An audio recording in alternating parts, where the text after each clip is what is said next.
double charged case. We're going to get rid of that powder. Right back in there. Take the empty out of there so I don't... Now I won't screw them up. They're out of the way. They're way over there.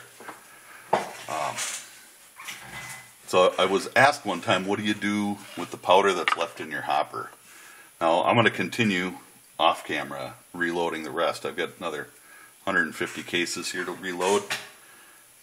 So, but I'm going to show you this anyway. I'll just have to double check everything and triple check and make sure I'm still in the ballpark. But I'm kind of in a load workup phase. I haven't used this 230 grain lead bullet, so I've got about 20 of them reloaded at this weight so I can check accuracy in both of my 45s and see where I'm at. Excuse me. So to unload, take your powder out. Remember I said this will turn to an off and an on. We're going to turn it to off. I'm going to take my pan and I'm just going to work the handle until nothing comes out again.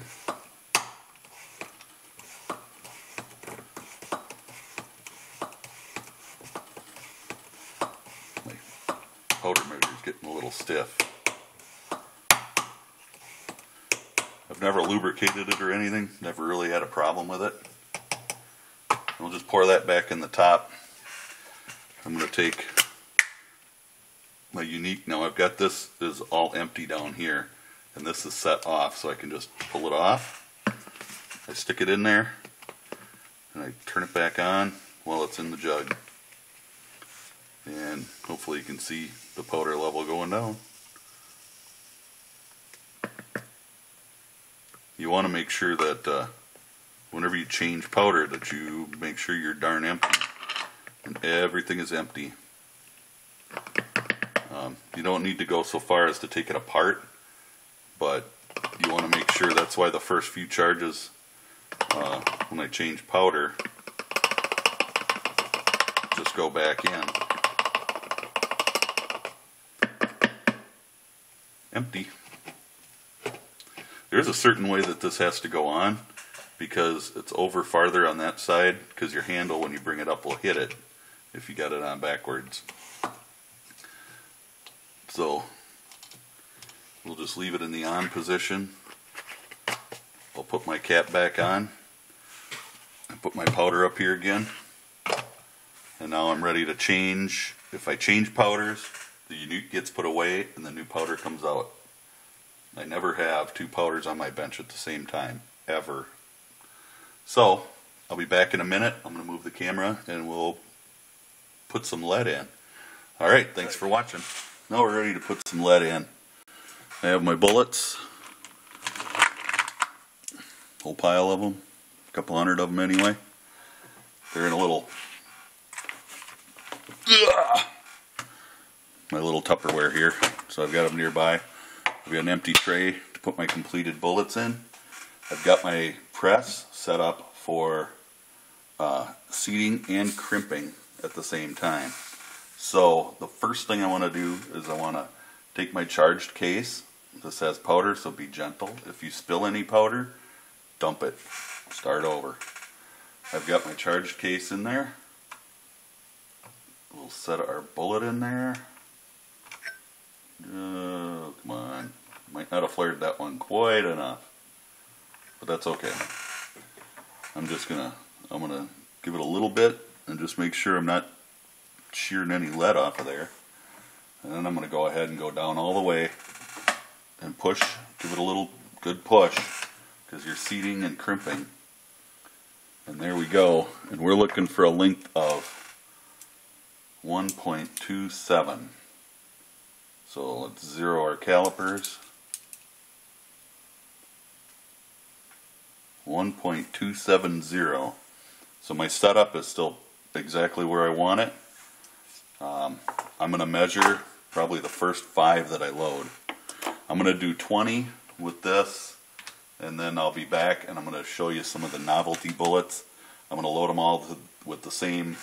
They're 200 and 230 grain bullets. But they're just a novelty. I only have a few of them. I don't expect to be getting any more. I just want to check them out a little bit for the guy that sent them to me. and I'm going to run them through a couple of different guns. So I'm going to use my High Point and my Ballester Molina.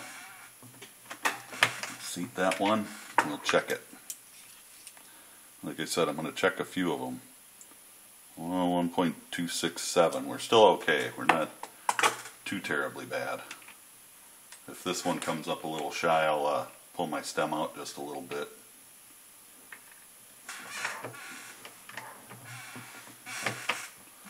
And I'm looking too for any shaved lead, shaved brass, any of that when I'm looking around the rim here. So we're right there where we need to be. So sometimes you'll get a fluke, maybe there's a chunk of gunk in the die. If you need to clean it, that's fine. Sometimes, especially with lead, you'll get a wax buildup on your seating stem. And that's okay. It's to be expected. And I'm not shaving any lead, so my crimp is good. Everything's good. I measured the first 3, and now the setting's not going to change on this, so I'm not too terribly worried about it. I could have flared these a little more, probably wouldn't have hurt anything. Now, if you should notice that you're getting short, consistently short, check your seating stem. It sits on the bullet, so it doesn't really, there's nothing on the head, but you'll get a buildup of your lube sometimes right around here.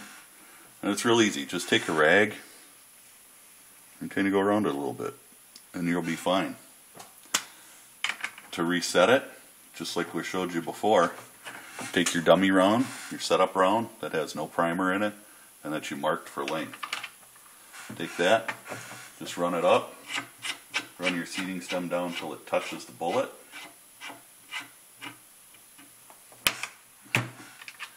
Pull your setup round out, and let's load one up and measure it. We should, again, be right on the money.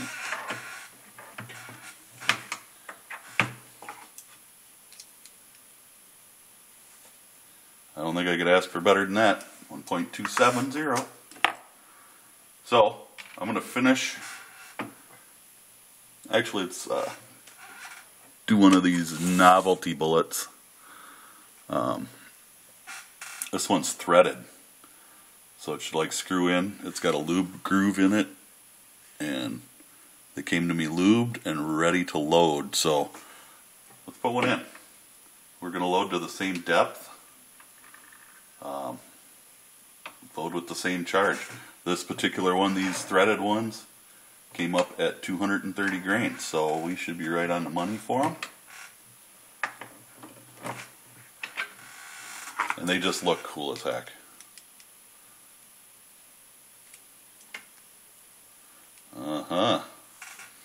They came up at 1.248.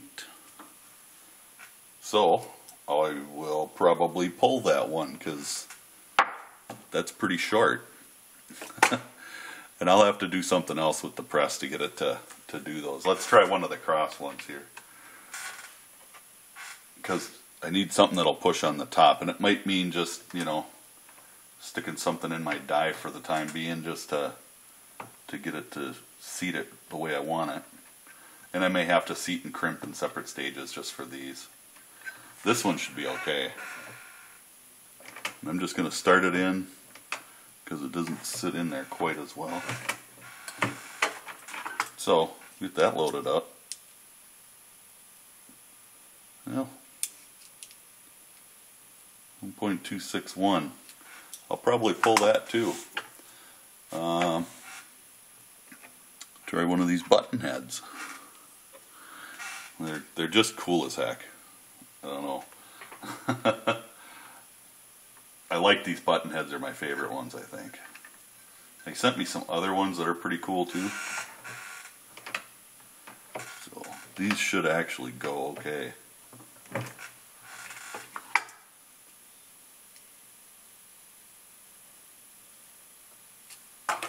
Actually a little long.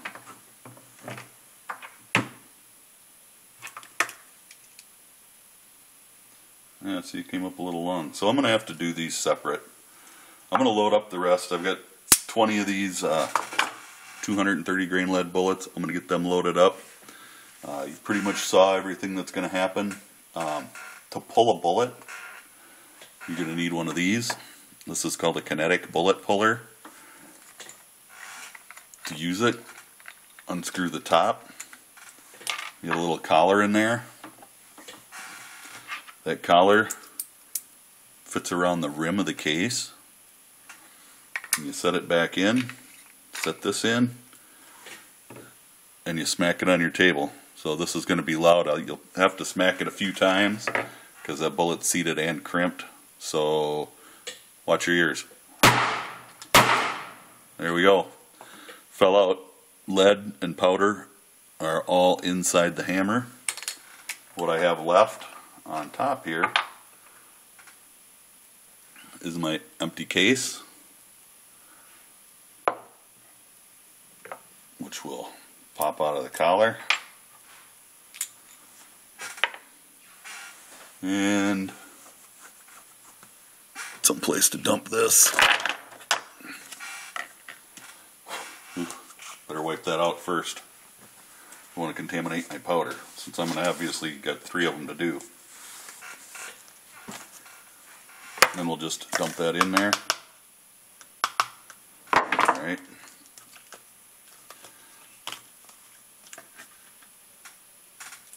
And there's our bullet. I am going to throw this powder out. When I throw powder out, I just throw it on the lawn. It's good for the grass, believe it or not. But I'll get this powder off and then I'll reload it after I figure it out. So this little bit of powder from these 3 rounds is going to go by the wayside. So I'm going to load up the rest, 20 more here, or 14 more, and then I'll get back with you with these fancy bullets. Thanks for watching.